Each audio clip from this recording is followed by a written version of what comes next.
C.S. 루이스의 고통의 문제 제6장 인간의 고통 첫 번째입니다.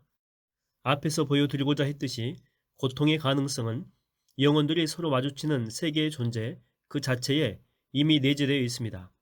영혼들이 악해질 때에는 틀림없이 이런 가능성을 이용하여 서로를 해치려고 들 것입니다. 그리고 인간들이 겪는 고통의 5분의 4는 여기에 그 원인이 있다라고 해야 할 것입니다. 고문과 채찍과 감옥과 노예와 총과 총검과 폭탄을 만든 이는 하나님이 아니라 사람입니다.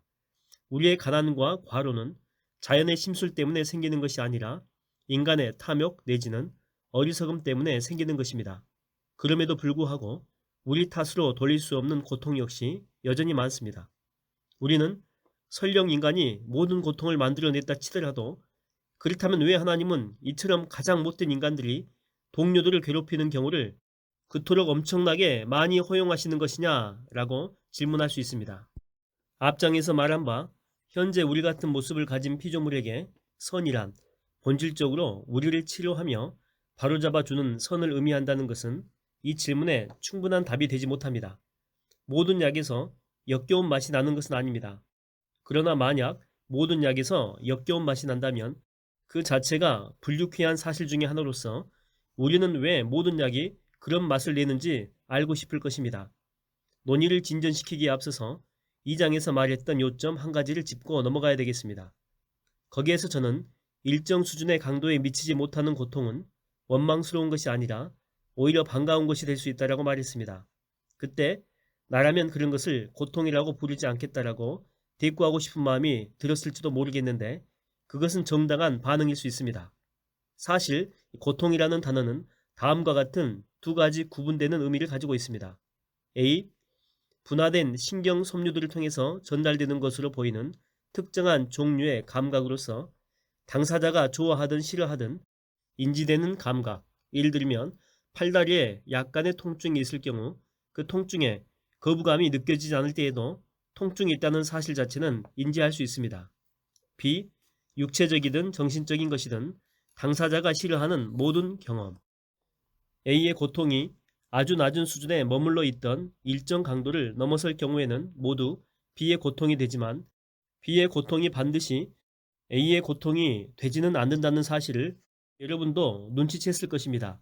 B의 의미를 지닌 고통은 실제로 고난, 고뇌, 시련, 역경, 곤란과 같은 말로서 고통의 문제는 바로 이 부분에서 발생합니다. 앞으로 이 책에서는 B의 의미를 가진 고통을 다룰 것이며 모든 유형의 고난을 거기에 포함시킬 것입니다. A의 고통에 대해서는 더 이상 다루지 않겠습니다. 피조물에게 합당한 선은 자신을 창조자에게 양도하는 것입니다. 가로 열고 피조물이라는 사실 자체에 이미 부여되어 있는 관계를 지적으로, 의지적으로 또 감정적으로 실현시키는 것, 가로 닫고 그렇게 할 때에 비로소 피조물은 선해지고 행복해집니다. 우리가 이 일을 고충으로 여기지 않게 하기 위해서 피조물의 차원을 훨씬 뛰어넘는 차원에서 이와 같은 종류의 선이 이미 시작되었습니다. 즉 성부께서 아버지의 사랑으로 영원토록 성자 안에 낳으시는 그 존재를 성자 되신 하나님 자신이 아들의 순종을 통해서 성부 하나님께 영원 전부터 되돌려 드리고 계신 것입니다. 인간은 바로 이러한 모형을 본뜨도록 만들어졌고 에덴 동산의 인간이 이제 그렇다라고 또 이야기를 합니다. 다시 읽겠습니다. 인간은 바로 이러한 모형을 본뜨도록 만들어졌고 이처럼 피조물이 자신에게도 기쁨을 주며 창조자에게도 기쁨을 드리는 순종을 통해서 그가 주신 의지를 완벽하게 되돌려 드리는 그 자리에 확실히 천국이 있으며 그로부터 성령님이 나오십니다. 지금 우리가 알고 있는 세상에서 중요한 문제는 바로 이러한 자기 양도를 어떻게 회복하느냐 하는 것입니다. 우리는 단순히 개선될 필요가 있는 불완전한 피조물이 아니라 뉴먼의 말처럼 손에 든 무기를 내려놓아야 할 반역자들입니다. 따라서 왜 우리의 치료가 고통스러울 수밖에 없느냐에 대한 첫 번째 대답은 우리가 너무나 오랫동안 자기 것으로 주장해온 의지를 되돌려 드리는 일은 어디에서 어떤 식으로 이루어지든지 간에 본질적으로 가혹한 고통이 될 수밖에 없다는 것입니다. 저는 낙원의 인간에게도 최소한의 자기 집착이 있어 그것을 극복해야 했으리라고 생각하지만 그래도 그 극복과 포기에는 희열이 따랐을 것입니다. 그러나 오랜 세월 하나님의 자리를 찬탈한 상태에서 한껏 부풀고 커져버린 아집을 양도한다라고 하는 것은 죽기만큼 힘든 일입니다. 우리는 이런 아집이 어린 시절에 어떤 식으로 나타났던가를 기억하고 있습니다. 뜻대로 안 될 때마다 분을 사귀지 못하기도 했고 격렬한 울음보를 떠뜨리기도 했으며 굴복하느니 차라리 상대방을 죽이거나 내가 죽고 싶다는 흉악하고 악마적인 소망을 품기도 했습니다. 이렇게 볼 때에 옛날 유모나 부모들이 아이의 의지를 꺾는 것을 교육의 첫 번째 단계로 여긴 것은 상당히 옳은 생각이었다고 할 수 있습니다. 물론 방법이 잘못되었던 경우는 종종 있었습니다. 그러나 그런 교육의 필요성 자체를 보지 못하는 사람은 영적인 법칙들 또한 전혀 이해하지 못할 것이라고 생각합니다. 우리가 다 자란 후에 어릴 때처럼 심하게 악을 쓰거나 발을 구르지 않게 된 데에는 우리를 키운 어른들이 우리의 아집을 꺾거나 죽이는 과정을 이미 시작해 주었다는 이유도 있고 그때나 다름없는 격정이 이제는 좀 더 교묘한 형태를 띠게 되었을 뿐 아니라 다양한 보상을 통해서 소멸될 운명을 피해버릴 만큼 영리해졌다는 이유도 있습니다. 그러니까 이 말은 어떤 교묘한 형태로 이게 변질되었을 뿐이지 여전히 우리 속에 죄성에 가까운 고집들이 있다라고 하는 것입니다. 계속 책으로 가겠습니다. 그러므로 우리는 이것을 매일 죽일 필요가 있습니다. 반역하는 자아를 꺾었다라고 생각했는데 여전히 살아있는 것을 발견할 때가 얼마나 많은지 모릅니다. 이러한 과정에 고통에 따르지 않을 수 없다는 것은 고행이라는 단어의 역사만 살펴보더라도 충분히 입증할 수 있는 사실입니다. 그러나 찬탈자인 자아를 고행으로 극복하는 데에는 본질적으로 고통 내지는 죽음이 따른다라고 하는 것이 이야기의 전부는 아닙니다. 역설적이게도 고행은 그 자체가 고통이지만 고행에 따르는 고통은 고행을 좀 더 쉽게 만들어줍니다. 제가 생각하기에 이 일은 대개 세 가지 방식으로 일어납니다. 인간의 영혼은 모든 상황이 좋아 보일 때에는 아집을 포기할 생각을 하지 않습니다. 잘못이나 죄에는 모두 이런 속성이 있어서 심한 잘못이나 죄를 범하고 있는 사람일수록 자기가 그런 잘못이나 죄를 범하고 있다는 사실을 알아채지 못하는 법입니다. 이런 잘못이나 죄는 가면을 쓴 악이라고 할 수 있습니다. 그러나 고통은 가면을 벗은 악, 명백히 눈에 띄는 악입니다. 어떤 사람이든 아픔을 느낄 때에는 무언가 잘못되었다라고 생각하기 마련입니다. 마조히즘 환자도 예외는 아닙니다. 사디즘과 마조히즘은 정상적인 성적 열정의 한 순간이나 측면을 제각기 따로 떼어내어 과장한 것입니다.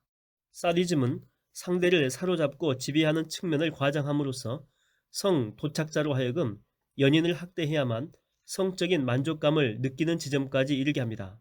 가로 열고 마치 나는 당신을 얼마든지 괴롭힐 수 있는 지배자야 라고 말하는 듯한 지점 가로 닫고 마조히즘은 이와 상보적인 정반대 측면을 과장하여 나는 당신이 주는 어떤 고통도 달게 받을 만큼 당신한테 사로잡혀 있어요 라고 말하게 합니다. 마조히즘 환자는 고통이 악으로 다가오지 않을 경우 성적인 자극을 느끼지 못할 것입니다. 가로 열고 가해자가 피해자를 완전히 지배하고 있다는 사실을 강조하는 난폭한 행동 가로 닫고 또한 고통은 즉시 인지되는 악이기도 하지만 무시할 수 없는 악이기도 합니다. 우리는 우리의 죄와 어리석음에 만족하며 지낼 수 있습니다. 최고로 맛있는 음식을 아무 생각 없이 퍼먹고 있는 대식가를 본 적이 있는 사람이라면 우리가 쾌락조차 무시할 수 있는 존재임을 인정할 것입니다. 그러나 고통은 고집스럽게도 우리의 주목을 요구합니다. 하나님은 쾌락 속에서 우리에게 속삭이시고 양심 속에서 말씀하시며 고통 속에서 소리치십니다. 고통은 귀먹은 세상을 불러 깨우는 하나님의 메가폰입니다. 악하면서도 행복한 사람은 자신의 행위가 무언가 들어맞지 않는다는 사실, 자신이 우주의 법칙을 따르지 않고 있다는 사실을 조금도 눈치채지 못합니다. 악한 인간은 고난을 겪어야 마땅하다라고 느끼는 인간의 보편적인 감정 배후에는 바로 이 진리에 대한 인식이 자리 잡고 있습니다. 이런 감정을 완전히 저급한 것으로 취급하여 코웃음 쳐봐야 소용없습니다. 가장 부드러운 수준에서 말한다라고 할지라도 이것은 모든 인간의 정의감에 부합되는 감정입니다. 저와 제 형이 아주 어렸을 때에 한 책상에서 나란히 그림을 그린 적이 있었는데 제가 형의 발꿈치를 치는 바람에 그림 중앙을 가로질러 엉뚱한 선이 그어졌습니다. 그 일은 형도 제 그림에 똑같은 길이의 선을 긋도록 허락하는 것으로 평화롭게 해결되었습니다. 즉, 저는 형의 입장이 되어 그의 시각에서 제 잘못을 보았던 것입니다. 이와 똑같은 개념이 좀 더 엄격한 수준에서는 응보적인 처벌이나 응분의 대우를 받게 하는 일로 나타납니다.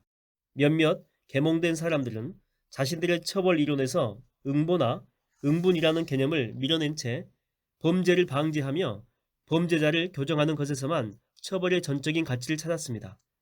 그러나 그들은 그렇게 함으로써 모든 처벌을 부당한 것으로 만들게 된다는 사실을 모르고 있습니다.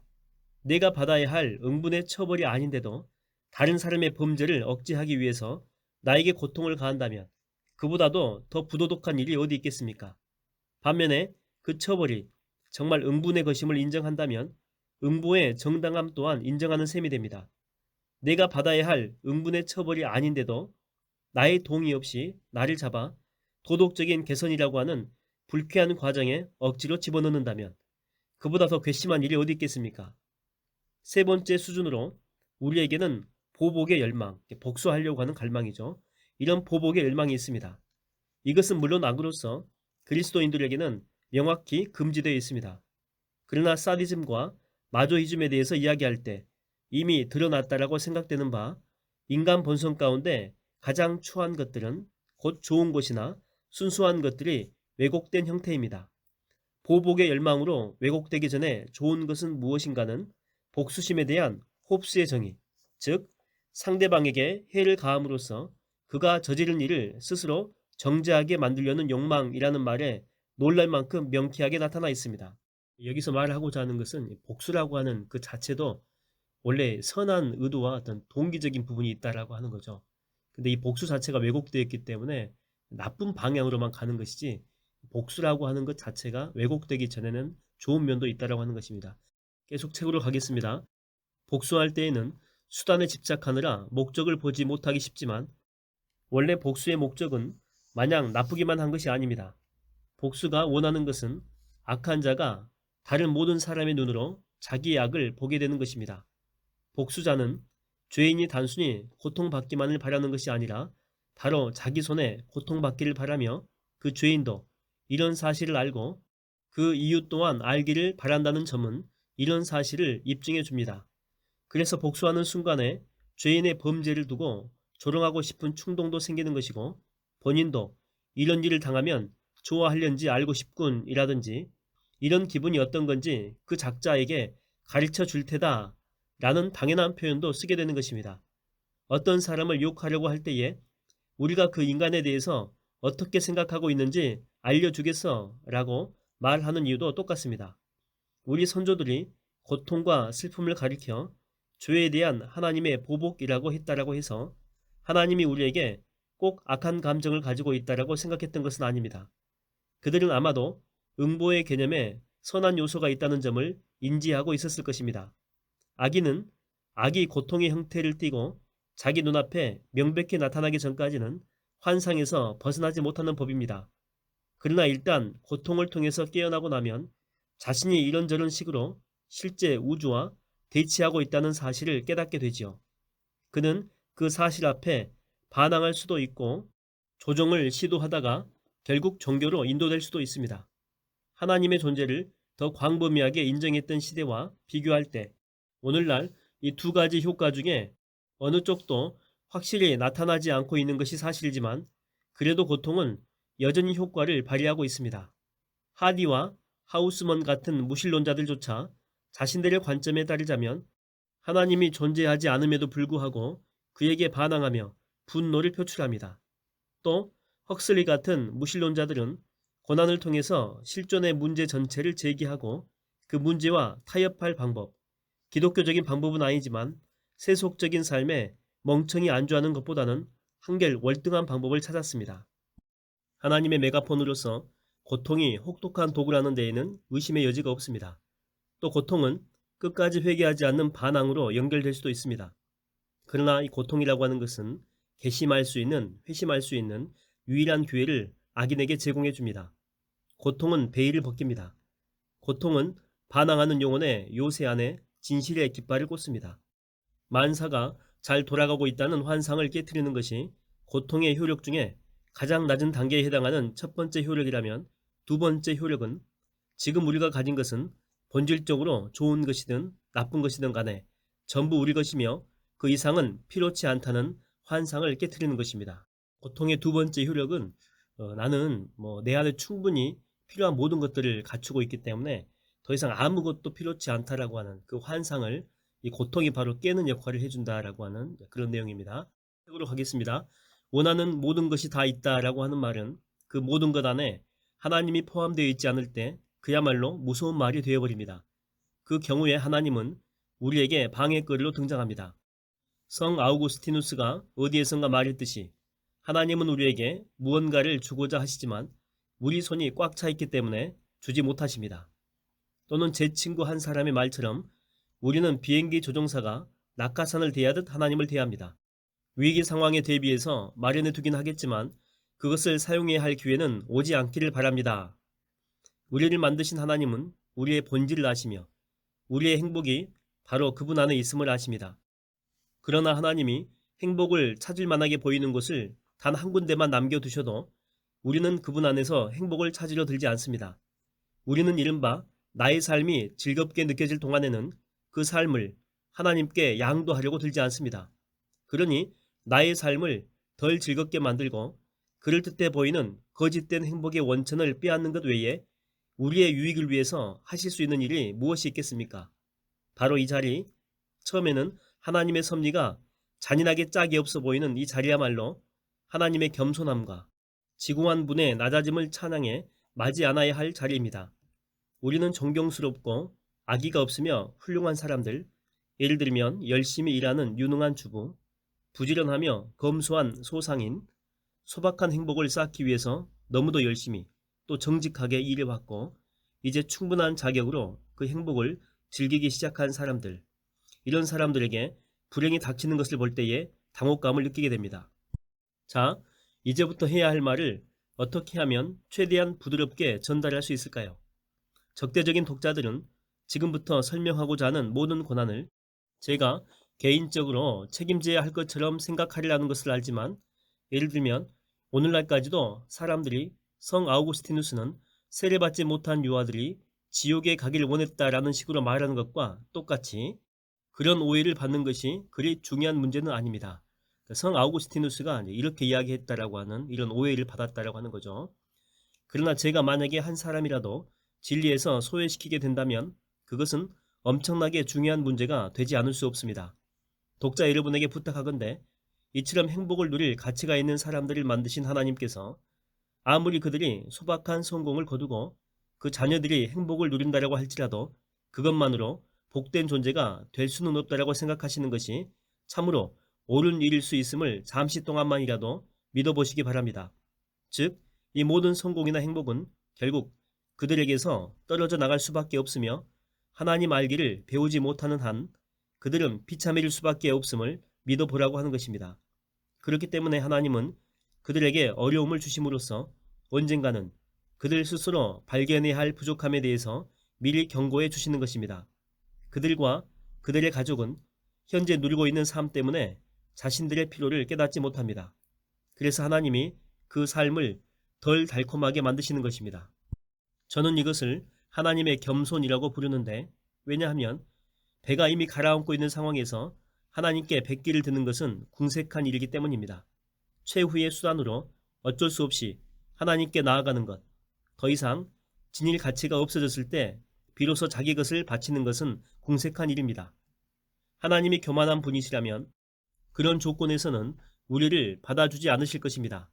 그러나 그는 교만하지 않으실 뿐만 아니라 오히려 자기를 낮추심으로써 정복하시는 분으로 우리가 언제나 그분보다는 다른 것을 더 좋아한다는 사실이 드러났음에도 불구하고, 그리고 이제는 더 이상 붙들 나은 것이 없기 때문에 그분께 나아가는 것임에도 불구하고 기꺼이 우리를 받아주시는 것입니다. 고상한 독자들을 곤란하게 만드는 성경 이야기, 즉 우리의 두려움에 호소하시는 하나님이 등장하는 그 모든 이야기 속에서도 우리는 똑같은 겸손을 발견할 수가 있습니다. 지옥 대신에 하나님을 선택한다라고 하는 것은 그분께 경애를 표하는 태도가 못됩니다. 그러나 그는 이것까지 받으십니다. 스스로 자족할 수 있다라고 생각하는 피조물의 환상은 본인 자신을 위해서 깨져야 합니다. 하나님은 자신의 영광이 훼손되는데 개의치 않은 채 현세의 어려움이나 그 어려움을 두려워하는 우리의 마음을 통해 또 영원한 지옥의 불꽃을 겁내는 조잡한 두려움을 통해서 그 환상을 깨뜨리십니다. 성경의 하나님이 좀 더 순수하게 윤리적인 분위기를 바라는 사람들은 자신이 지금 무엇을 요구하고 있는지 모르고 있는 사람들입니다. 만약 하나님이 칸트 철학에 따라서 가장 순수한 최고의 동기를 가지고 나아가지 않는 한 우리를 받아주지 않는 분이라면 과연 누가 구원을 받을 수가 있겠습니까? 그런데 이런 자족의 환상은 대단히 정직하고 친절하며 온화한 사람들에게 가장 강하게 나타날 가능성이 있으므로 불행은 바로 그러한 사람들에게 임할 수밖에 없는 것입니다. 이처럼 명백한 자족의 위험은 우리 주님이 무능하고 방탕한 자들의 악을 세속적인 성공에 이르는 악보다 훨씬 더 너그럽게 대하셨던 이유를 설명해 줍니다. 창녀들은 하나님께 나아가지 못할 정도로 현재의 삶에 만족할 위험이 없습니다. 그러나 교만하고 탐욕스러우며 자기 의에 사로잡힌 사람들은 그럴 위험이 큽니다. 고통의 세 번째 효력은 파악하기가 좀 더 어렵습니다. 선택이 본질적으로 의식적인 행위라는 점은 모두가 인정할 것입니다. 여러분은 무언가를 선택할 때에 스스로 선택이라는 것을 하고 있다는 사실을 인식합니다. 낙원의 인간은 언제나 하나님의 뜻을 따르는 쪽을 선택했습니다. 그렇게 하나님의 뜻을 따르는 것은 곧 그 자신의 욕구를 만족시키는 일이기도 했습니다. 거기에는 한편으로 그에게 요구된 모든 행위가 실제로도 그의 때묻지 않은 성향에 잘 맞는 것들이었던 탓도 있었고, 또 한편으로는 하나님을 섬기는 일 자체가 가장 강렬한 쾌락으로서 그 쾌락이 빠진 기쁨은 모두 무미건조하게 느껴졌던 탓도 있었습니다. 그는 나는 지금 하나님을 위해서 이 일을 하는 것인가? 공교롭게도 내가 좋아하는 일이라서 하는 것인가? 라는 질문을 할 필요가 없었습니다. 그에게는 하나님을 위해 일하는 일이 주로 공교롭게도 내가 좋아하는 일과 일치했기 때문입니다.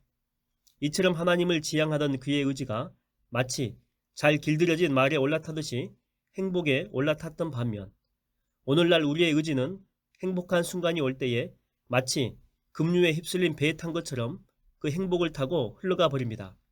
그때는 봉헌이 쾌락이었던 반면 쾌락 역시 하나님이 받으실 만한 봉헌이 될 수 있었습니다. 봉헌은 주님 앞에 헌신하고 드린다는 그런 의미죠. 그러나 우리는 항상 하나님의 뜻에 반대되는 것은 아니라고 해도 수세기에 걸쳐 왕권을 찬탈하여 자치권을 행사한 결과 확고부등하게 그 뜻을 무시하게 되어버린 욕망의 체계 전체를 물려받았습니다. 우리가 좋아서 하는 일과 하나님이 바라시는 일이 일치되는 경우도 가끔 있을 수 있지만 그것은 단지 다행스러운 우연의 일치일 뿐 하나님의 뜻을 따르고 싶은 마음이 있어서 그 일을 했다라고 볼 수는 없습니다. 따라서 행위의 내용이 우리의 성향을 거스르는 것이 아닐 때, 다시 말해서 고통스러운 것이 아닐 때에는 자신의 행위가 대체로 하나님을 위한 것인지 아니면 전혀 하나님을 위한 것이 아닌지 알 길이 없어져 버리며, 이처럼 스스로 무엇을 선택하고 있는지 모르는 상황에서는 선택이라고 하는 행위 자체가 아예 불가능해져 버립니다. 그러므로 하나님께 자아를 완전히 양도하는 행위에는 고통이 따르게 되어 있습니다. 이 행위가 완벽한 것이 되려면 자기 성향과 상관없이 또는 그 성향을 거슬려 순종하겠다라고 하는 순수한 의지가 있어야 합니다. 자기가 좋아하는 일을 하면서 자아를 양도한다는 것이 얼마나 불가능한 것인지 지금 이 순간 저 자신의 경험을 통해서 아주 잘 인식하고 있습니다. 이 책을 처음 쓰기 시작했을 때에는 하나님의 인도라고 할 만한 것에 순종하려는 의지가 제 동기의 일부를 차지하기를 바라는 소망이 있었습니다. 그러나 이 일에 완전히 빠져든 지금에 이 일은 의무라기보다는 유혹이 되어버렸습니다. 물론 지금도 여전히 이 책을 쓰는 것이 하나님의 뜻에 일치되기를 소망할 수도 있습니다. 그러나 자기 마음에 쏙 드는 일을 하고 있으면서도 이 일을 통해서 나 자신을 양도하는 법을 배우고 있다라고 주장하는 것은 우스운 일이지요. 지금 우리는 대단히 어려운 문제를 다루고 있습니다. 칸트는 사람이 자기 기호와 상관없이 오직 도덕법에 대한 순수한 경외심으로 행하지 않는 모든 행위에는 도덕적인 가치가 없다라고 생각했고, 바로 이런 점 때문에 불쾌감을 주는 행위를 할수록 그 가치를 높이 평가하는 병적인 사고 구조라고 하는 비난을 받아왔습니다. 여기서 칸트가 말한 이 불쾌감을 주는 행위를 할수록, 그러니까 자기 자신한테 어떤 수도승 같은 경우에는 학대를 하지 않습니까? 그런 학대를 통해서 어떤 높은 경지에 이제 이르려고 하는 그런 행위를 한다라고 하는 거죠. 그러니까 자기 학대 또 불쾌감을 주는 행동을 통해서 오히려 하나님께 영광을 돌리는 바로 그런 병적인 사고 구조를 낳고, 이것이 이제 비난을 받아왔다라고 하는 것입니다. 책 내용으로 가겠습니다. 사실 대중은 모두 칸트 편에 서 있습니다. 사람들은 자기가 좋아서 하는 일을 두고 칭찬하지 않습니다. 저 좋아서 하는 일인걸 이라는 말에는 그러므로 그 행위에는 칭찬할 만한 점이 없다라는 결론이 함축되어 있습니다. 그러나 아리스토텔레스가 말한 바 칸트에 반하는 명백한 진리는 사람은 덕이 높아질수록 덕 있는 행위를 즐기게 된다라고 하는 것입니다. 무신론자들은 의무의 윤리와 덕의 윤리 사이에 존재하는 이러한 갈등을 어떻게 처리하는지 모르겠습니다. 그러나 저는 그리스도인으로서 다음과 같은 해결책을 제시하고자 합니다. 하나님은 어떤 일이 옳기 때문에 명령하시는가, 아니면 하나님이 명령하시는 것이기 때문에 옳은 일이 되는가 하는 것은 가끔씩 제기되어 온 문제입니다. 저는 후커의 견해에 찬성하고 존슨 박사의 견해에 반대하는 바 단연코 첫 번째 견해가 옳다라고 생각합니다. 첫 번째 견해는 어떤 일이 옳기 때문에 하나님이 명령한다라고 하는 것입니다. 책으로 갑니다. 두 번째 견해는 사랑은 하나님이 자의적으로 사랑하라고 명하셨다는 그 한 가지 이유 때문에 선한 것이라고 하는 끔찍한 결론으로 이어질 수도 있습니다. 가로 열고, 그와 똑같이 하나님이 우리에게 그분 자신과 이웃을 미워하라고 명령하실 수도 있으며 미움까지도 옳은 것이 될 수 있다라고 하는 그런 내용인데, 이걸 끔찍한 결론이다 이렇게 가로 열고 닫고로 설명하고 있습니다. 저는 그와 반대로 이러저러한 일을 하시는 하나님의 뜻에는 그렇게 하는 것이 곧 그의 뜻이라는 이유 외에 다른 이유가 없다라고 생각하는 것은 잘못이라고 믿습니다. 그러니까 하나님이 어떤 일을 행하셨다면 하나님이 행하셨기 때문에 그게 무조건 옳은 것이니까 거기에 토를 달지 말라라고 하는 것이죠. 거기에는 이유가 없다. 왜? 하나님이 행하셨기 때문에. 근데 루이스는 이것이 잘못됐다라고 지금 이야기하고 있는 것입니다. 하나님의 뜻은 본질적으로 선한 것이 무엇인지 늘 감지하고 계시는 그의 지혜와 그 선한 것을 늘 받아들이시는 그의 선함에 따라 결정됩니다. 그러나 우리는 하나님은 오직 어떤 일이 선하다는 이유로 그 일을 명령하신다 라는 말만 하는 것이 아니라 본질적으로 선한 일 중에는 이성적인 피조물들이 창조자에게 순종하는 가운데 기꺼이 자신을 양도하는 일도 포함되어 있다 라는 말을 덧붙여야 합니다. 순종의 내용은 언제나 본질적으로 선한 것이며, 설사 하나님이 명령하지 않으셨을지라도, 물론 이것은 불가능한 가정이다 이렇게 가로 열고 닫고로 설명합니다. 모든 걸 하나님이 명령했지만 예를 들어 하나님이 명령하지 않으셨을지라도 해야만 하는 것입니다.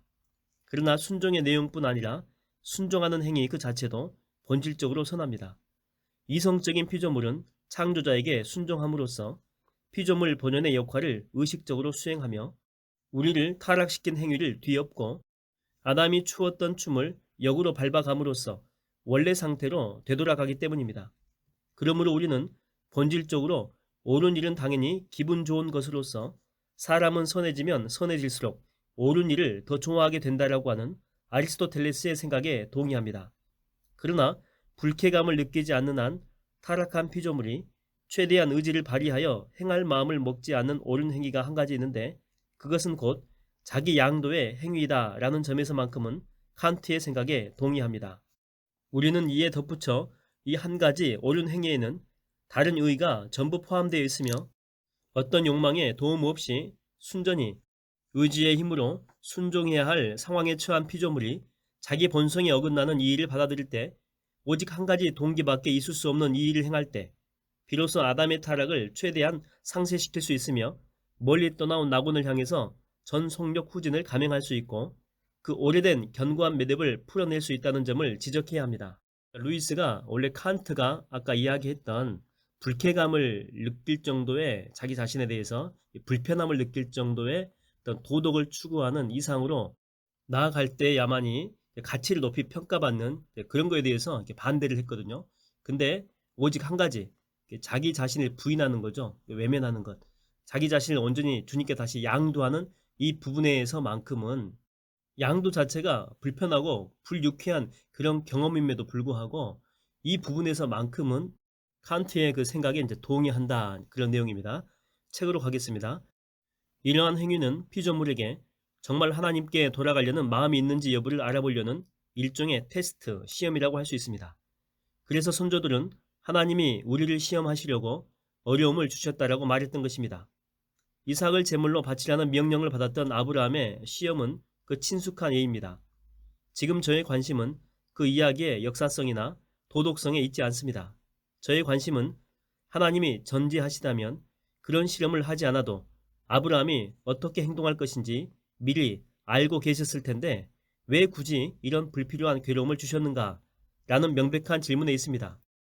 그러나 성 아우구스티누스가 지적했듯이 하나님이 무엇을 알고 계시든지 간에 적어도 아브라함은 이 사건이 있기 전까지는 자신이 과연 이런 명령까지 순종할 수 있는지 알지 못했습니다.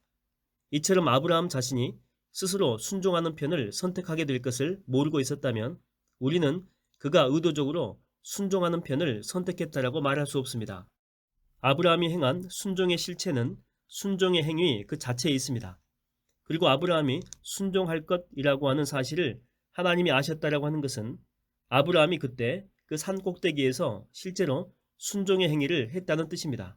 따라서 하나님은 그런 실험을 하실 필요가 없다라고 말하는 사람은 하나님이 이미 다 알고 계시니 이처럼 그가 아시는 일들은 일어날 필요가 없다라고 말하고 있는 것이나 다름없습니다. 고통이 때때로 피조물의 거짓된 자족감을 깨트려 준다면 극도의 시험 내지 희생에서 나오는 고통은 피조물이 진짜 자기 것으로 삼아야 할 자족감, 여기서 자족감을 이렇게 설명하고 있습니다. 하늘이 주신 것이기 때문에 곧 자기 것이라고 할 수 있는 힘, 바로 이 자족감을 가르쳐 준다, 이렇게 설명하고 있습니다. 시험받는 사람이나 희생하는 사람은 자연스러운 동기 유발도 되지 않고 어떤 지원도 받지 못하는 상태에서 오직 하나님이 그분께 복종하는 의지를 통해서 흘려보내시는 그 힘 하나만을 가지고 행동하게 되기 때문입니다. 인간의 의지는 전적으로 하나님의 것이 될 때 진정으로 창조적인 자기 것이 될 것입니다. 이것이야말로 자기 목숨을 잃는 자는 목숨을 얻는다라는 이 말씀에 담긴 여러 의미 가운데 하나입니다. 다른 모든 행위를 할 때에는 우리의 의지가 자연을 통해, 즉 나 자신이 아닌 다른 피조물들을 통해 양분을 얻습니다. 그러나 순전히 우리 자신의 힘으로, 즉 우리 안에 있는 하나님의 힘으로 행동하게 될 때에 우리는 창조의 협력자 내지는 살아있는 도구가 됩니다. 그렇기 때문에 이런 행동이 마법을 푸는 힘을 지니고 있는 역주문으로서 아담이 후손들에게 걸어놓은 반창조적인 마법을 깨뜨릴 수 있다라고 하는 것입니다.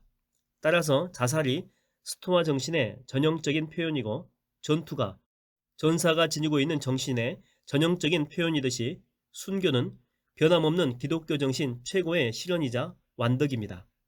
갈보리의 그리스도는 우리를 위해서 우리 대신 이 위대한 행위를 먼저 행하셨으며 우리가 본받아야 할 모범으로 보여주셨고 인지를 초월한 방식으로 모든 믿는 자들에게 그 행위를 전해주셨습니다. 그리스도가 갈보리에서 받아들이신 죽음은 우리가 상상할 수 있는 최고 단계의 죽음, 아니 그 이상의 죽음이었습니다. 이 희생자는 하나님께 버림받았음에도 불구하고 자연의 지원 하나 없었을 뿐만 아니라 자신이 희생을 바치고 있는 당사자인 성부조차 나타나지 않는 상황에서도 일말의 흔들림 없이 자신을 그분께 양도했습니다. 제가 말한 바와 같은 이 죽음의 교리는 기독교에만 있는 것이 아닙니다. 땅에 묻힌 씨가 싹으로 다시 솟아나는 이 드라마의 반복을 통해서 자연 자체가 온 세상 곳곳에 이 교리를 크게 적어 놓았습니다. 자연으로부터 그 교리를 배웠을 아주 옛적의 농업 공동체들은 수세기에 걸쳐 동물 제사나 인신 제사를 드림으로써 피 흘림이 없는즉 사함이 없느니라 라는 진리를 나타냈던 것으로 보입니다. 처음에는 그런 개념들이 부족의 농작물이나 자손들하고만 관련이 있었겠지만 후대에는 신비적인 제의들을 통해서 개인의 영적인 죽음 및 부활과도 관련을 맺게 되었을 것입니다. 대못이 박힌 침대 위에 누워서 자기 몸을 괴롭히는 인디언 고행자들도 이와 똑같은 교훈을 가르치며 그리스의 철학자들도 지혜의 삶이란 곧 죽음을 연습하는 것이라고 말합니다. 또 현대의 예민하고 고상한 이교도들은 죽음으로써 삶으로 들어가는 가상의 신들을 만들어내고 있으며 헉슬리는 무집착에 대해서 설명하고 있습니다. 이것은 우리가 그리스도인의 자리를 포기한다라고 해서 벗어날 수 있는 교리가 아닙니다. 이것은 인간이 진리를 찾거나 인정하는 곳이라면 어디에서든지 계시되었던 영원한 복음입니다. 이것은 구속의 중추신경으로서 해부의 지식만 있다면 어느 시대, 어느 장소에서든 파헤쳐 드러낼 수 있는 것입니다. 이것은 모든 사람을 비추어주는 빛이 우주의 의미를 진지하게 묻는 모든 이들의 정신 속에 새겨놓은 회피할 수 없는 지식입니다. 기독교 신앙의 독특성은 이 교리를 가르친다는 데 있는 것이 아니라 다양한 방법을 통해 이 교리를 좀 더 견딜 만한 것으로 만든다는 데 있습니다. 기독교가 가르치는 바는 그 혹독한 과합이 어떤 의미에서 우리를 위해서 이미 완수되었다라고 하는 것. 예를 들면 어려운 글씨를 쓰려 하는 우리의 손을 선생님이 잡고 계시므로 우리는 독자적으로 글씨를 쓰려고 애쓸 필요 없이 그저 그가 움직이는 대로 따라 쓰기만 하면 된다는 것입니다. 다른 사상 체계들은 우리의 본성 전체를 죽음에 노출시키지만 기독교는 본성의 잘못된 방향을 바로 잡으라고만 요구할 뿐 플라톤처럼 인간의 몸 자체를 문제 삼거나 우리를 구성하고 있는 물질적인 요소들 자체를 문제 삼지 않습니다. 또한 자신을 희생함으로써 이 교리를 최고로 실현할 것을 모든 사람에게 억지로 요구하지도 않습니다. 순교자만 구원받는 것이 아니라 목숨을 유지하면서 끝까지 믿음을 지킨 이들도 구원받습니다. 이 은혜를 입은 것이 분명한데도 70평생을 의외로 평탄하게 살아온 듯이 보이는 노인들도 가끔 만날 수 있습니다. 그리스도의 희생은 얼핏 보기에 절제와 유쾌한 분별력이 빚어내는 평범한 결과들과 전혀 구별되지 않는 자기 복종에서부터 잔인하게 짝이 없는 순교에 이르기까지 아주 다양한 수준에서 그를 따르는 자들 가운데 반복되거나 메아리 칩니다. 그러니까 여기서 말하는 것은 꼭 순교할 정도의 그런 희생을 치르는 사람만이 천국에 가서 높은 상급을 받고 또 구원받는 이런 게 아니고 우리가 보기에 정말 평범한 그런 삶을 사는 노인네의 그런 삶 속에서도 우리는 알지 못하겠지만 다양한 수준의 내적인 그런 복종들이 있어 왔다라고 하는 거죠. 그래서 그들도 천국 가는데 아무 지장이 없다라고 하는 것입니다. 책 내용으로 갑니다. 어떤 원인에 의해서 이런 분배가 일어나는지는 모르겠습니다. 그러나 현재의 관점에서 볼 때 분명한 것은 왜 겸손하고 경건한 신앙인들이 고난을 겪어야 되느냐라고 하는 것이 아니고 왜 어떤 이들은 고난을 겪지 않느냐 하는데 진정한 문제가 있다는 점입니다.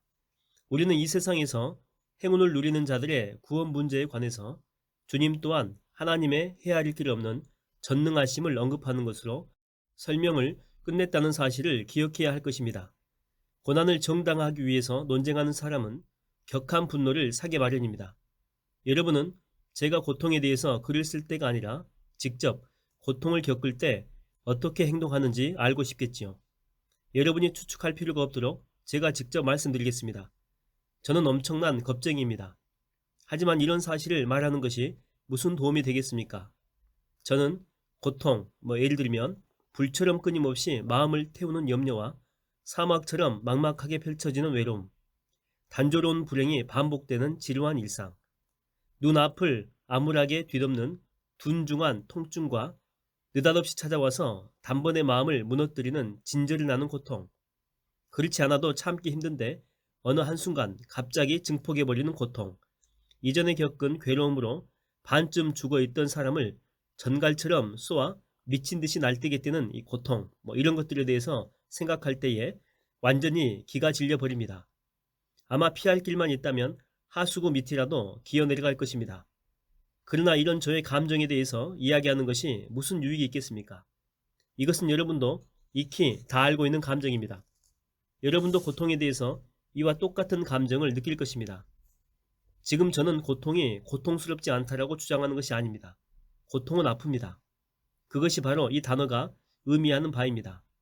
다만 저는 고난으로 말미암아 온전케 하심이라고 하는 기독교의 옛 교리는 믿을 수 없는 이야기가 아니라는 점을 보여드리고 싶을 뿐입니다. 저의 의도는 고통이 우리 비유에 맞는다는 것을 증명하려는 데 있지 않습니다. 이 교리의 신빙성을 평가하려고 할 때 주목해야 할 두 가지 원칙이 있습니다. 첫째로 우리는 실제로 고통을 당하는 그 순간은 시련의 전 체계라고 할 만한 것, 두려움과 연민에 의해서 확장되는 그것의 중심점일 뿐이라는 사실을 기억해야 합니다. 이러한 경험들이 어떤 유익한 효과를 내느냐 하는 것은 전부 그 중심점에 달려 있습니다.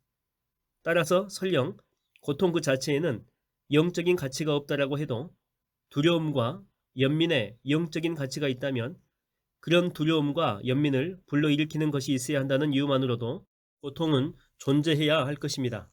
우리가 두려움과 연민의 도움을 받아 순종과 자비의 삶으로 돌이키게 된다는 것은 의심할 여지 없는 사실입니다.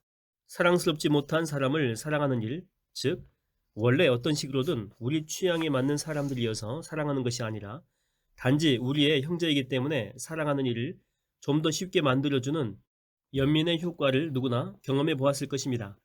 또 두려움이 주는 혜택에 대해서는 우리 대부분이 이번 전쟁을 불러온 위기의 시대를 겪는 가운데 이미 배운 바가 있습니다. 저 자신의 경험은 대략 다음과 같은 것입니다. 늘 그렇듯이 타락하고 불경스러운 상황에 만족하면서 다음날 있을 친구들과의 즐거운 만남이나 오늘 나의 허영을 채워준 소소한 일, 휴일이나 새로운 책에 빠져서 하루하루 살아가고 있던 어느 날 심각한 병일지도 모르는 복부의 갑작스러운 통증이나 우리가 전부 전멸할지도 모른다라고 위협하는 신문의 머릿기사가 등장하여 상황을 완전히 뒤집어 버립니다. 처음에 저는 놀라서 어찌할 바를 모릅니다. 저의 작은 행복들은 마치 부서진 장난감처럼 흩어집니다. 저는 서서히 마지못해 조금씩 자신을 추스려 사실은 그 전에 이미 견제하고 있어야 했던 마음 상태로 돌아가기 위해서 노력합니다. 저는 이런 장난감들을 마음에 두어서는 안 되며 나의 행복은 다른 세상에 있고 유일한 진짜 봄에는 그리스도뿐이라는 사실을 스스로 상기시킵니다.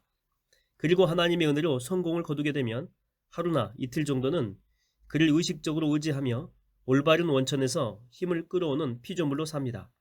그러나 위협이 물러가는 순간 저의 모든 본성은 대번에 그 장난감들을 향해서 달려가 버립니다. 심지어 위협 아래 있을 때 저를 지탱해 주던 유일한 버팀목을 마음에서 치워버리려고 안달하기까지 하는데 이제는 그것이 오히려 지난 며칠간의 불행을 연상시키는 예물단지가 되어버렸기 때문에 그렇습니다. 시련의 필요성은 이처럼 너무나 분명합니다. 하나님은 고작 48시간 동안만 저를 소유하신 것이며 그나마 그것도 다른 모든 좋은 것들을 제게서 빼앗음으로써 겨우 가능한 일이었습니다. 그가 잠시라도 칼을 거두시면 금세 저는 싫어하는 목욕을 끝낸 강아지 꼴이 되어버립니다. 몸을 마구 흔들어 최대한 털을 말린 다음에 예전처럼 지저분해지고 싶어서 가까운 거름더미로 내빼거나 그게 안되면 가까운 꽃밭으로라도 내빼버리지요. 하나님이 보시기에도 우리가 개조되었든지 아니면 아예 개조의 가능성이 완전히 사라져버리지 않는 한 시련이 그칠 수 없는 이유가 바로 여기에 있습니다. 둘째로 우리는 고통 그 자체에 대해서 생각할 때에 우리의 상상 속에 있는 고통이 아니라 우리가 알고 있는 고통에 대해서 생각하도록 유의해야 합니다. 이 책의 중심부를 인간의 고통에 할애하고 동물의 고통은 다음 장에서 따로 다루는 이유 중에 하나가 여기에 있습니다. 인간의 고통은 우리가 아는 바이지만 동물의 고통에 대해서는 추측만 할 수 있을 뿐입니다. 그러나 인간의 고통을 다룰 때에도 직접 관찰한 경험만을 증거로 끌어와야 합니다. 소설가나 시인들은 마치 고난이 전적으로 나쁜 효과만 내는 것처럼 고난을 겪는 사람에게 온갖 종류의 악의와 야수성을 불러일으킬 뿐 아니라 그런 악의와 야수성을 정당화시켜주는 것처럼 표현하는 경우들이 많이 있습니다. 물론 고통도 쾌락처럼 그런 효과를 낼 수 있는 것은 사실입니다. 자유의지를 가진 피조물에게 주어지는 모든 것은 그것을 주는 자나 그것 자체의 본질이 아니라 받는 자의 본질에 따라서 이중적인 효과를 내게 되어 있으니까요. 고통의 악한 결과는 주변 사람들이 그런 것이야말로 고통받는 사람이 마땅히 보여줘야 할 남자다운 자세다라고 계속해서 부추길 경우에 더 배가 될 수 있습니다. 그러니까 예를 들어서 어떤 사람이 고난을 겪고 있는데 너에게 고통을 준 사람에게 나중에 복수심을 더 가져야 되지 않겠니? 아니면 악한 마음을 더 가져야 되지 않겠니? 이렇게 했을 때 그 고통받는 사람의 마음 가운데 악한 마음이 불리듯 일어나게 된다라고 하는 것이죠. 책으로 가겠습니다. 다른 사람의 고난을 보고 분개하는 것은 관대한 감정이긴 하지만 그럼에도 불구하고 그 분개가 고통받는 자들의 인내심과 인간다움을 빼앗고 그 자리에 분노와 냉소적인 마음을 심게 되지 않도록 잘 조정할 필요가 있습니다. 그렇게 대신 분개해주는 사람들의 참견이 없는데도 고난에 그런 악을 우발시키는 자연스러운 성향이 있다라고는 생각하지 않습니다. 제가 본 바에 따르게 되면 전쟁터의 참호나 부상자 치료소라고 해서 다른 것보다 더 많은 미움과 이기심과 반항과 부정으로 꽉 차 있는 것은 아니었습니다. 오히려 저는 아주 큰 고난을 겪는 사람들에게서 그만큼 큰 영혼의 아름다움을 발견하곤 했습니다. 저는 시간이 지날수록 사람들이 대체로 더 나빠지기보다는 더 나은 인간이 되어가는 것을 보았고, 전혀 기대치 않았던 이들 또한 인생의 마지막 병을 앓으면서 용기와 온유함이라고 하는 보배를 만들어내는 것을 보았습니다.